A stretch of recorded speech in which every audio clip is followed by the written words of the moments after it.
IDF को जब एक बिल्डिंग में हमास के लड़ाकों के छिपे होने की खबर मिली तो आईडीएफ की एक यूनिट को ऑपरेशन में लगाया गया। अब आईडीएफ के जवानों ने पहले बिल्डिंग का जायजा लिया, उसके बाद ऑपरेशंस को अंजाम दिया। बिल्डिंग का चारों तरफ से घेराव हुआ, अटैक शुरू हुए। आईडीएफ के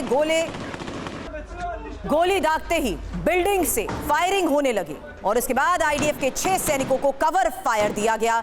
6 सैनिक ताबड़तोड़ कैसे फायरिंग करते रहे, तस्वीरें देखिए।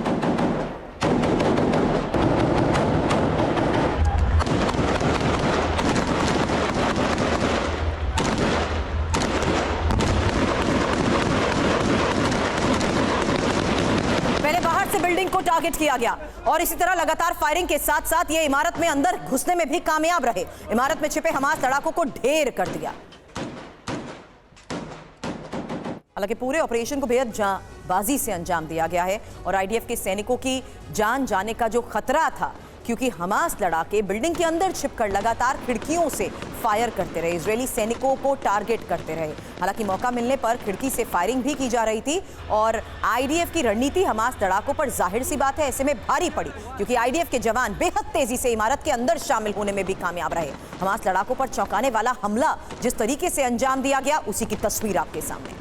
हालांकि हमास लड़ाकों के एक्शन में आने से पहले ही उनको ढेर भी कर दिया गया। आईडीएफ की एक टुकड़ी ने कवर फायर देकर हमास लड़ाकों का ध्यान भटकाया, दूसरी टुकड़ी जान हथेली पर रखकर अंदर शामिल हुई, हमास के लड़ाकों का काम तमाम किया।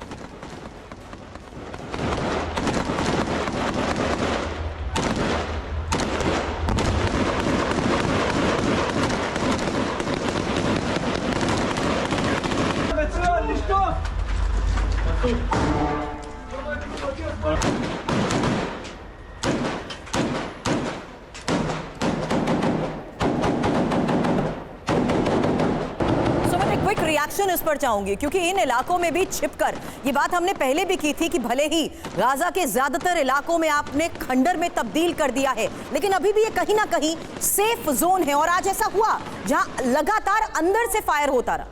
देखिए बिल्कुल सुरभि, ऐसा नहीं है कि हमास पर कंट्रोल इजराइल ने पूरी तरीके से कर लिया। आईडीएफ अब भी उनकी चैलेंजेस से जूझ रही है और सबसे ज्यादा बात यह है कि जो नॉर्थ गाजा से साउथ गाजा की तरफ जो इनके कमांडर्स थे या फिर जो इनके पूरे के पूरे जो कैडर था वो शिफ्ट हुआ है, उसको आइडेंटिफाई करना सबसे बड़ा चैलेंज है, क्योंकि वो अब लोकल पॉपुलेशन में मिक्स हो गया है। और ये इसलिए बड़ा चैलेंज है क्योंकि अब तक साउथ गाजा में सिवाय बम्बारमेंट के इजराइल की सेना ना तो घुस पाई है और ना ही उसके पास कोई ऐसी अभी स्ट्रैटेजीज है जो इन एरियाज में ऑपरेशन चला पाए, और वो भी बिना कैजुअलिटीज के। और ये सबसे बड़ा चैलेंज है इस समय इजराइल के सामने, और यही वजह है कि रह रहकर उनको ये भी डर है कि कहीं अगर उनकी फोर्सेस अब नॉर्थ गाजा से साउथ गाजा की तरफ आगे बढ़ी तो निश्चित तौर पर कैजुअलिटीज का जो संख्या है, जो उनका अनुमान है, वो ज्यादा बढ़ सकता है। लेकिन जिस तरीके से हमलों को अंजाम दिया जा रहा है, गाजा पर इजराइल का शिकंजा तो कस चुका है, एक एक कर हमास के लड़ाकों को भी ठिकाने लगाया जा रहा है, लेकिन हमास के सहयोगी संगठन किस तरीके से लगातार हमलों को अंजाम दे रहे हैं और क्या बड़े दावे कर रहे हैं। इंफॉर्मेशन वॉल का रुख करते हुए सबसे पहले अल कस्साम ब्रिगेड को लेकर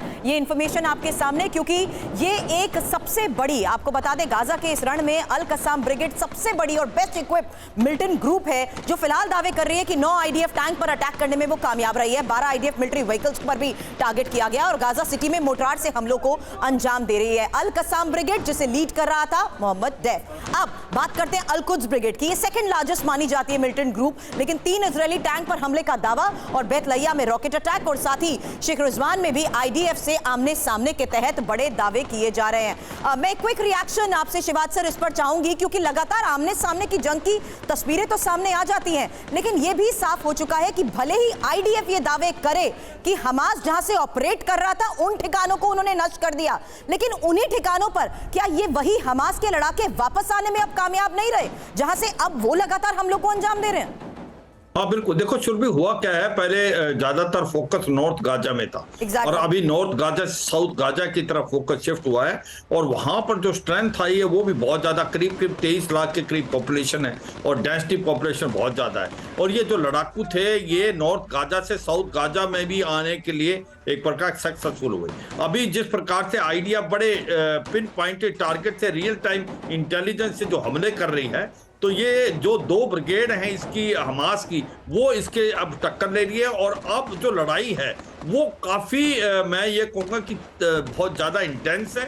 और ये भी सच्चाई है कि अब इजराइल के पास ज्यादा अच्छा इंटेलिजेंस है, ना कि जो कि सीज फायर से पहले था। अब उसको एग्जैक्टली पता है किस घर के अंदर कितने मिलिटेंट छुपे हुए हैं, कितने टेररिस्ट हैं। तो वो ये चाहते हैं कि कोलेटरल डैमेज ना हो और ज्यादा से ज्यादा हमास के लड़ाकों को मारने में सक्सेसफुल। ये जो आप दिखा रहे थे हमला हुआ है, ये इसकी निशानी है किस प्रकार से एक बिल्टअप एरिया को कॉर्डन करना, उसके बाद एंट्री करना और फिर हमास के टेररिस्ट को बर्बाद करना विदाउट एनी सिविलियन कैजुअलिटी। मुझे लगता है ऐसे ऑपरेशन अब ज्यादा होंगे। लेकिन सर, जिस तरीके से अभी हमलों को अंजाम दे रहा है उसमें तो ये साफ हो गया ना कि आम सिविलियंस के बीच में भी हमास के लड़ाके हैं और अलग अलग ऐसी जगहों पर उनका ऐसा बिखराव है कि कहीं पर भी वो हमले को आसानी से अंजाम दे देते हैं।